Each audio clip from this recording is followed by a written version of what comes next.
네, 오늘은 선한 목자 예수님이라는 제목으로 하나님 말씀 전하도록 하겠습니다. 한 여행객이 시리아 지역을 여행을 이제 하고 있었습니다.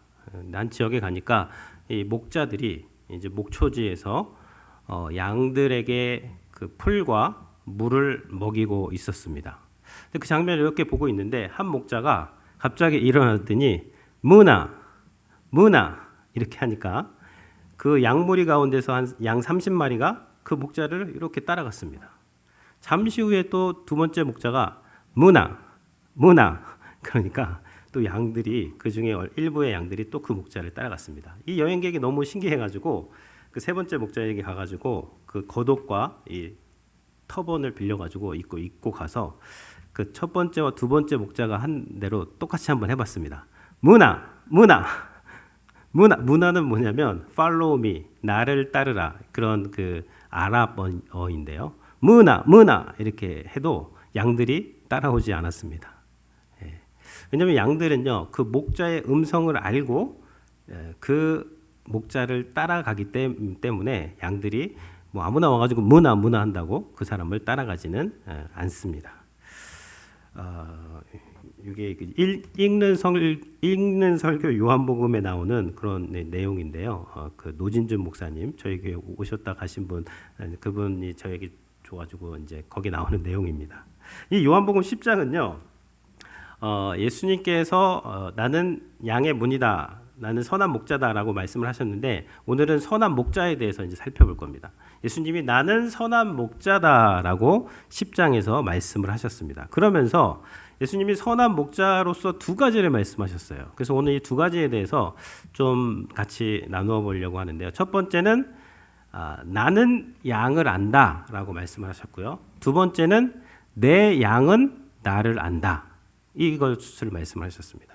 그래서 이 선한 목자 예수님을 이해하는데 그 선한 목자 대신 예수님이 나를 안다는 것, 이거를 우리가 이제 같이 나누었으면 좋겠고요. 두 번째는 내가 선한 목자를 안다는 의미에 대해서 같이 오늘 말씀을 나누도록 하겠습니다. 첫 번째는 먼저 선한 목자 대신에 예수님이 나를 안다는 의미에 대해서 볼 텐데요. 3절에 보면, 3절을 제가 읽으면 비유로 하신 말씀인데요. 3절에 보면 문지기는 그를 위하여 문을 열고 양은 그의 음성을 듣나니 그가 자기 양의 이름을 각각 불러 인도하여 내느니라. 이 이제 양이 우리에 있습니다. 근데 이 우리에 있는 양들은 여러 목자의 양들이 섞여 있어요. 밤에 이제 다 우리로 들어가게 되는데요. 그 마을에 있는 양들이. 근데 아침에 목자가 와가지고 그 양들을 이제 불러내는데 어떻게 하죠? 양은 그의 음성을 듣나니 그가 목자가 자기 양의 이름을 각각 불러내어 인도하느니라. 그래서 선한 목자는요 어떠한 특징이 있는가? 선한 목자의 양들 한 마리 한 마리의 이름을 부른다는 거예요. 이 10장에서 이 선한 목자와 이제 대조되는 사람이 있는데 그 사람은 삭군 목자입니다. 삭군 목자는요 양들의 이름을 몰라요. 삭군에게 양무리는 그냥 집단일 뿐입니다. 근데 선한 목자에게 양들은 집단이 아니라 무리가 아니라 한 마리 한 마리로서 그들의 이름을 부르고, 이 말은 인격적인 관계 가운데 선한 목자는 양들을 안다는 것입니다. 이 삭군은 요즘으로 말하면 이제 돈을 받고 하이어 되어서 hired worker, 그 임금을 받고 일을 하는 사람이 삭군 목자입니다. 그래서 이 삭군 목자는요 돈을 받은 만큼 일하는 것이고 어려움이 오거나 그러면요 그냥 이제 피합니다. 근데 선한 목자는 이 양이 자기 양이에요. 그러니까 뭐 이렇게 이 양이 삭군처럼 돈벌이 수단이 아닙니다. 이 선한 목자에게 양은 목적과도 같은 거예요. 그래서 이 양들이 어려움에 처하면 다른 목자들은 도망갈지 몰라도 이 선한 목자라는 분은 어떤 분이냐? 이 양들을 위해서 자신을 희생할 수 있는 분이 선한 목자다라고 그렇게 말씀을 하고 있습니다. 그러니까 이 양들이 어떠한 돈벌이 수단이라든지 뭐 집단으로 무리로 그렇게 취급하는 것이 아니라 선한 목자는 양 한 마리 한 마리의 이름을 알고 어떤 인격적인 관계 가운데 그들을 위해서 희생할 수 있는 분이 이 선한 목자다라는 그러한 말씀을 하고 계시는 것입니다. 그러니까 양의 이름을 아신다는 것은요, 그 양이 태어날 때 그 목자가 그걸 알고 있고 그 양을 길렀기 때문에 이 양이 과거에 무슨 병이 있었는지, 지금 병이 있는지 없는지, 혹은 이 양의 기질이라든지 특질이 뭔지 다 알고 있다는 거예요. 그 목자는 한 마리 한 마리에 대해서 이 양이 막 들이받는 기질이 있는지, 아니면 양무리해 가지고 자꾸만 벗어나 가지고 혼자 길을 잃고 헤매는 양인지 주님께서는 그것을 다 아시고 그 양을 돌보신다. 그분이 바로 선한 목자가 되신다라고 그렇게 말씀을 하고 있습니다. 예수님께서 양 100마리 가운데 한 마리가 길을 잃고 무리에서 이탈했을 때 주님께서 어떻게 하신다 그랬죠? 그 99마리를 거기 놔두고 그리고 길 잃은 한 마리의 양을 찾아 헤맨다. 찾아 나선다. 그리고 그 양을 찾아서 기뻐한다. 그렇게 말씀하셨습니다. 이 말은요. 길 잃은 한 마리의 양이 99마리의 양보다 더 소중하다는 것이 아닙니다. 그거는 차별이죠. 그게 아니라 예수님께서는 이 100마리의 양을 100마리 무리로 보신다는 것이 아니라 이 100마리가 아니라 한 마리 한 마리로 보신다는 거예요.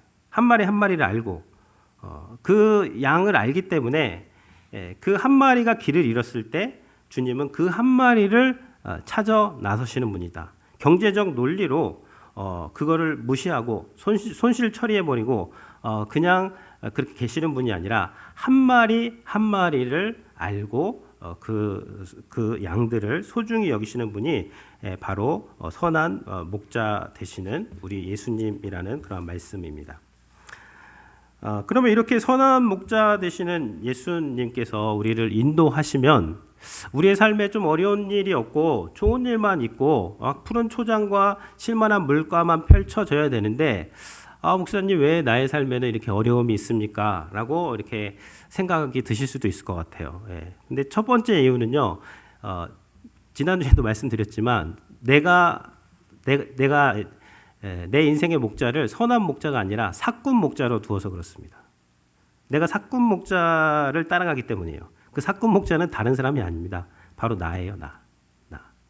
내가 내 인생 주인이 되어가지고 내가 나를 인도하기 때문에 참 인생이 쉽지 않은 것 같습니다.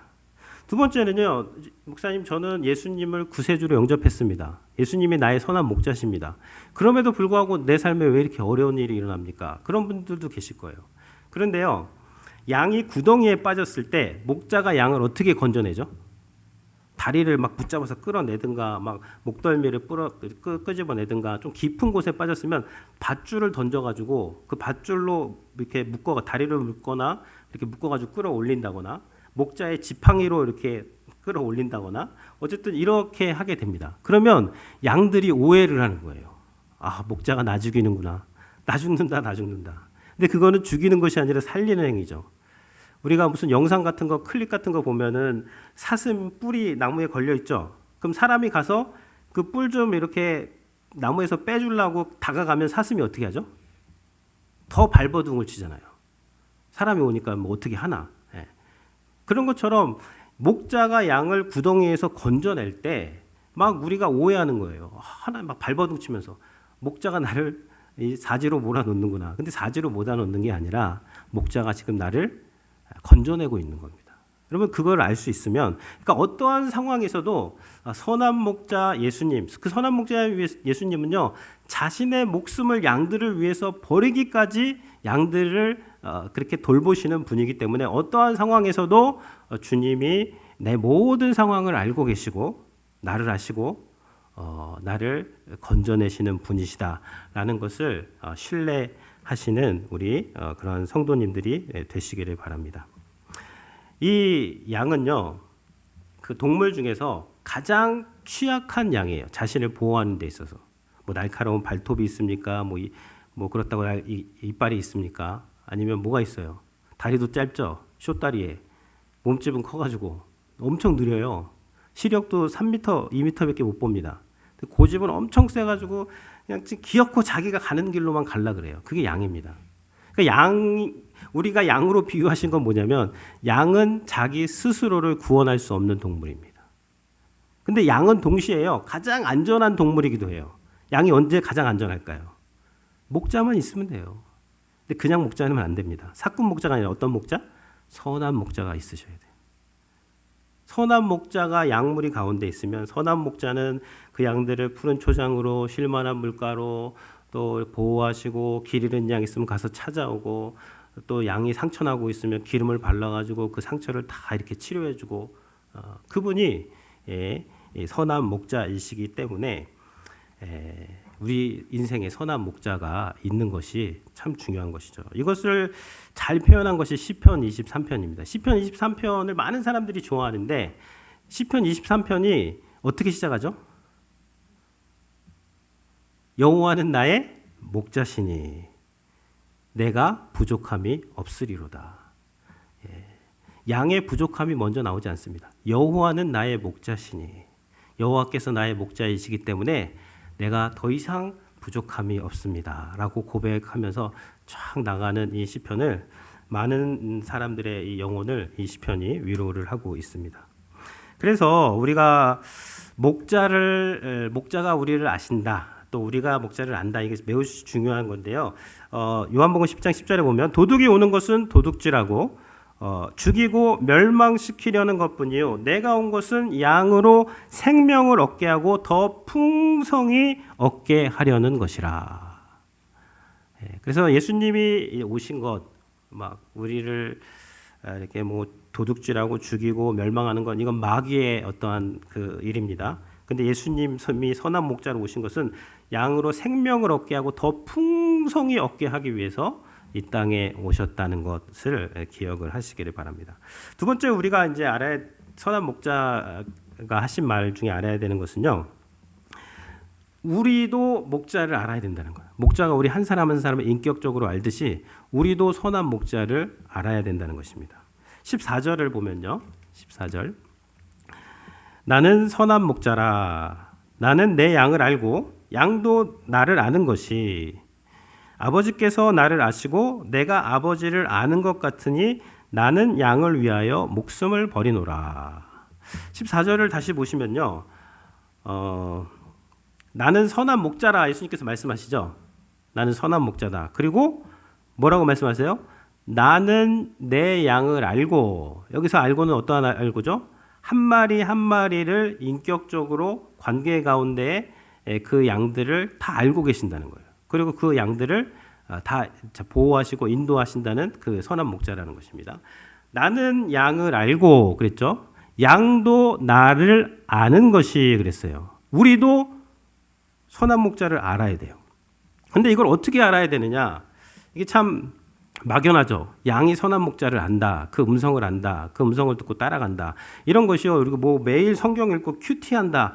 그런 걸로 적용은 가능하지만 이 본문에서의 1차적인 의미는 아닙니다. 이 15절에 보면요. 양도 나를 아는 것이 아버지께서 나를 아시고 내가 아버지를 아는 것 같으니 그랬어요.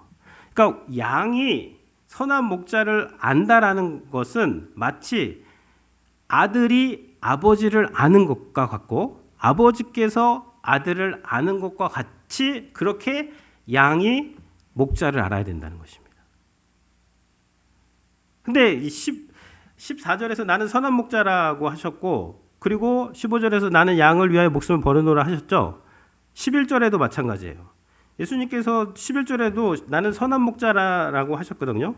11절 나는 선한 목자라. 그러면서 선한 목자는 양들을 위하여 목숨을 버리거니와 그랬어요. 그러니까 예수님이 선한 목자라고 하셨을 때에 우리가 이 선한 목자를 안다는 것은 뭘 안다는 것이냐면 11절과 14절에서 말씀하시는 건 뭐냐면 목자가 양을 위해서 목숨을 버린다는 것을 아는 것인데 어떻게 안다? 아들이 아버지를 아는 것처럼 아버지가 아들을 아는 것처럼 그렇게 안다는 것입니다. 그러니까 좀 더 쉽게 말씀을 드리면 15절에서 아버지와 아들이 서로 안다는 것은 어떠한 의미냐면 구원 계획을 안다는 거예요. 구원 계획. 구원 계획을 누가 세우셨죠? 아버지께서 세우신 거예요.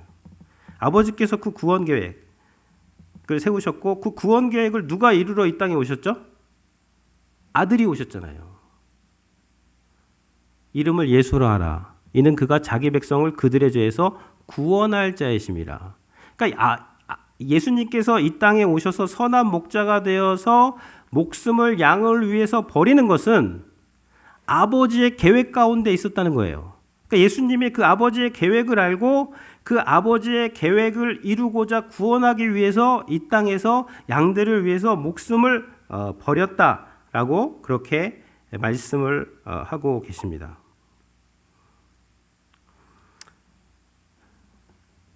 그러니까 아버지와 아들이 구원을 이루는 데 있어서 서로 그렇게 잘 아시고 하나가 되는 것처럼 양은 선한 목자와 하나가 되어서 뭐에 있어서 선한 목자가 나를 위해서 죽어주심에 있어서 그렇게 선한 목자를 알아야 된다는 것입니다.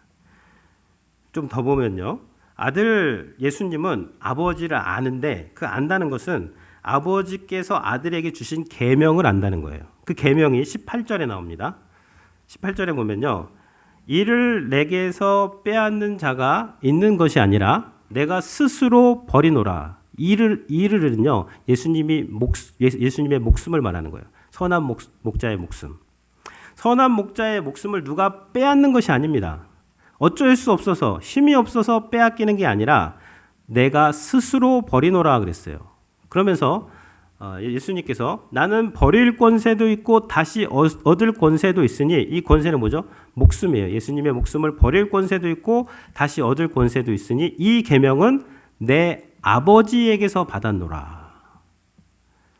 예수님이 선한 목자가 되어서 양들을 위해서 목숨을 버리시는데 이것은 뭐 그냥 예수님이 힘이 없어서 어쩔 수 없이 그냥 양들을 위해서 하는 것이 아니라 아버지께 이미 그 권세를 받은 거예요. 어떤 권세? 목숨을 버릴 권세. 그리고 다시 목숨을 얻을 권세를 받아서 아들이 양을 위해서 목숨을 버리는 것이죠. 그러니까 아들이 아버지를 안다는 것은요. 아버지의 구원 계획을 알고 아버지께서 아들에게 주신 권세를 안다. 그 알 가운데서 아들이 선한 목자가 되어서 양들을 위해서 목숨을 버린다는 거예요.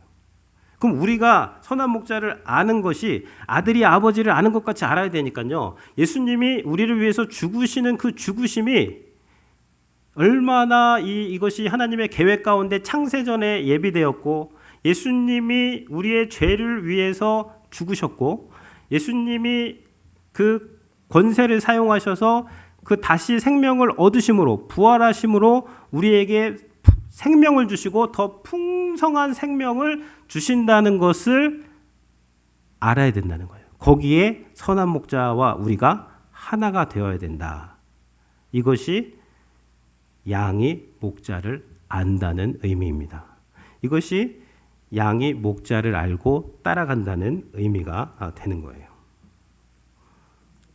예수님이 우리 아까 한 마리 한 마리 인격적인 관계 가운데 아신다 그랬죠. 예수님 우리 한 사람 한 사람을 아세요. 마찬가지예요. 여러분들도 각각 한 명 한 명이 예수님이 나를 위해서 죽으시고 예수님이 나를 위해서 부활하신 것을 아셔야 됩니다. 그걸 안다는 것이 음성을 듣고 따라간다는 거예요. 예수님의 음성을 듣고 따라간다는 것이 뭐 매일 뭐 성경 보고 뭐 교회 나와서 뭐 봉사 열심히 하고 착한 일 많이 하고 좋은 말 해주고 교회 열심히 다니고 그런 의미가 1차적으로는 아닙니다. 예수님의 음성을 듣고 따라간다는 것은 나를 위해서 목숨을 버리신 그 예수님을 풍성하게 알고 예수님과 하나가 되어서 예수님을 따라간다는 거예요. 오늘 아침에 일찍 나오셔서 막 풀을 막 깎으시더라고요. 이 풀을 깎는 것과 선한 목자가 양을 위해서 죽으시는 것이 어떠한 의미인지를 알아야 된다는 것이죠. 우리가 아침에 나와서 교회에서 막 여러 가지 일들을 합니다. 내가 하는 이 일과 선한 목자가 나를 위해서 나의 죄를 위해서 죽으시고 부활하신 그 의미가 연결되어야만 우리가 그 선한 목자의 음성을 듣고 따라가는 양이 된다는 의미입니다. 주중에 우리가 학교에서 공부를 하거나 주중에 우리가 비즈니스를 하거나 우리가 어느 자리에 있을 때 무슨 일을 할 때 그 일이 나를 위해서 죽으시고 부활하신 그리스도와 연결이 될 때 그 의미가 내가 하는 일 가운데서 발견될 때 그때에 우리는 선한 목자의 음성을 듣고 따라가는 것이 될 수가 있는 것이죠. 여러분, 우리가 매일 이 나를 위해서 죽으신 그것을 묵상을 하고 매 시간, 매 순간 그 선한 목자를 알게 되면 축복이 있습니다. 놀라운 선물을 받게 됩니다. 27절에 나오는데요. 27절과 28절인데 같이 한번 읽어보도록 하겠습니다. 내 양은 내 음성을 들으며 나는 그들을 알며 그들은 나를 따르느니라. 자, 다시 한번 보겠습니다. 여기서 나오죠. 내 양은 내 음성을 들으며 나는 그들을 알며 그들은 나를 따른다. 음성을 안다는 것은요, 예수님을 안다는 거예요. 예수님을 알게 되면 따라간다는 것이죠. 그런데 28절, 내가 그들에게 영생을 주노니, 그러니까 예수님을 알고 따라가는 양들에게 예수님이 뭘 줘요? 영생을 주노니 그랬어요. 근데 I give them eternal life죠. 이게 I will이 아닙니다. When they die. 그들이 죽을 때 내가 영생을 주겠다가 아닙니다. I give them eternal life. 내가 지금 그들에게 영생을 준다. 그리고 지금 주는 이 영생은 영원히 멸망하지 아니할 것이요. 또 그들을 내 손에서, 예수님의 손에서 빼앗을 자가 없으리라. 이것이 엄청난 축복입니다. 선한 목자를 따라가는 양들이 받는 영생을 줘요. 영생. 근데 이 영생이 어떤 영생이죠? 영원히 멸망하지 아니할 영생입니다. 이걸 나중에 주신다는 게 아니에요. 지금 예수님의 음성을 듣고 따라갈 때 이것을 주신다는 것인데, 영원히 멸망하지 않을 근거가 뭡니까? 어떻게 우리가 영원히 멸망하지 않을 수가 있을까요? 우리는 다 양 같아서 그릇 행하여 각기 제 길로 갔어요. 다 고집이 세고 그냥 예수님을 이렇게 떠나려고 하고 막 무리에서 이탈하려고 하고. 근데 어떻게 우리가 영원히 멸망하지 않는 영생을 받게 될까요? 또 우리를 주님의 손에서 빼앗을 자가 없다 그랬어요. 그 근거는 29절에 나옵니다. 다음 절에 나오겠죠? 제가 보면요. 그들을 주신 내 아버지는 만물보다 크심에 아무도 아버지의 손에서 빼앗을 수 없느니라. 그 양들을 예수님께 누가 주셨어요? 아버지께서 주신 거예요. 근데 이 아버지는 만물보다 크신 아버지. 그러니까 아버지의 손에서 내게 주신 자들을 빼앗을 자가 아무도 없기 때문에 내 손에 있는 내 양들을 누구도 빼앗을 수 없다. 아들과 아버지의 관계 안에서 이 영생이 양들에게 주어졌기 때문에 이 선한 목자를 따라가는 양들은 영생을 받게 됩니다. 근데 이것은 멸망하지 않는, 빼앗기지 않는 영생이에요. 할렐루야. 이거 엄청난 겁니다. 멸망하지 않는, 빼앗기지 않는 영생을 우리가 받은 거예요. 이건 아버지의 손에서 나왔다는 것이죠. 아들의 손으로. 그래서 이 아버지와 아들의 손에서 누구도 그 양들을 빼앗을 수 없다. 놀라운 이 구원의 말씀입니다. 근데 여기서의 영생이 그냥 단순히 그냥 오래 사는 게 아니에요. 퀀티티의 영생이 아닙니다. 퀄러리. 그 생명을 얻고 더 풍성히 얻는 그 풍성한 생명이 영원토록 지속되는 영생이 되는 것이죠. 그러니까 성도가 풍성한 그런 생명을 가졌다는 의미는요, 이 세상에서 뭐 다 가졌다는 그런 의미가 아니죠. 뭐 현재 것이 다 채워지지 않았어도 뭐 작은 감사한 것을 생각하고 뭐 범사에 뭐 감사하라라는 것도 아닙니다. 그러면요, 뭐 긍정의 힘을 믿고 뭐 그냥 살아가면 되지. 뭐 굳이 우리가 왜 선한 목자를 믿어야 됩니까?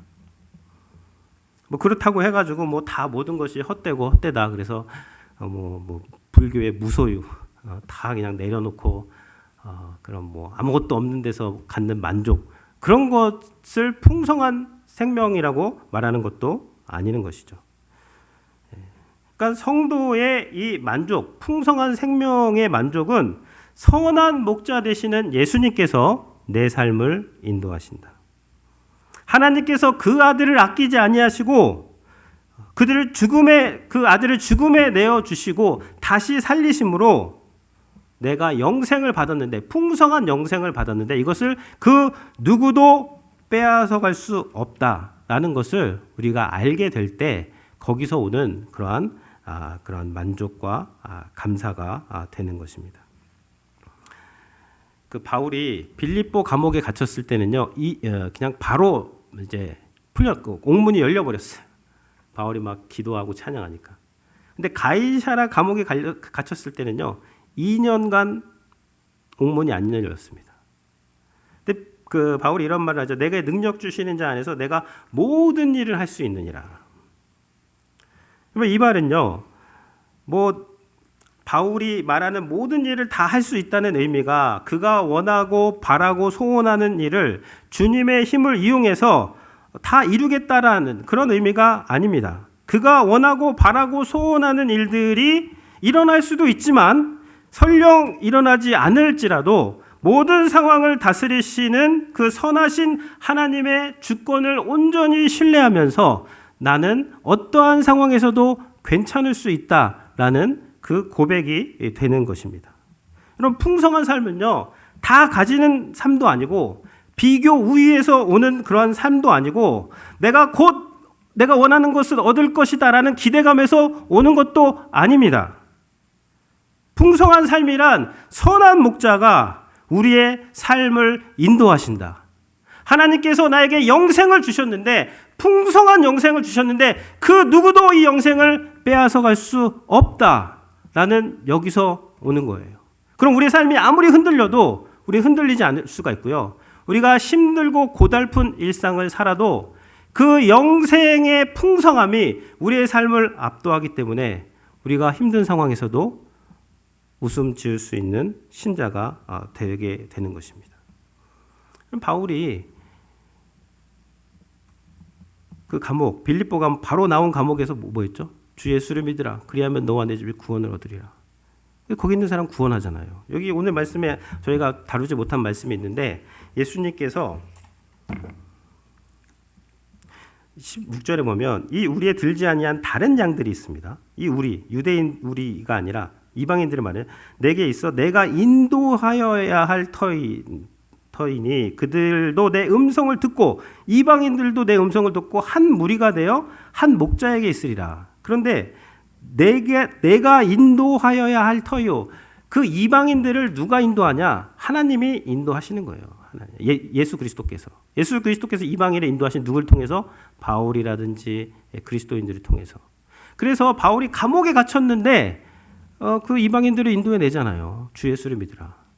가이사랴 감옥에 갇혀서 2년 동안 막 재판을 하고 재판이 지연되죠. 그래도 거기서도 고관 대작들, 유대인의 왕들이라든지 여러 그런 로마 제국의 그 높은 관료들에게 복음을 전하게 되는 것입니다. 복음이 전해지잖아요.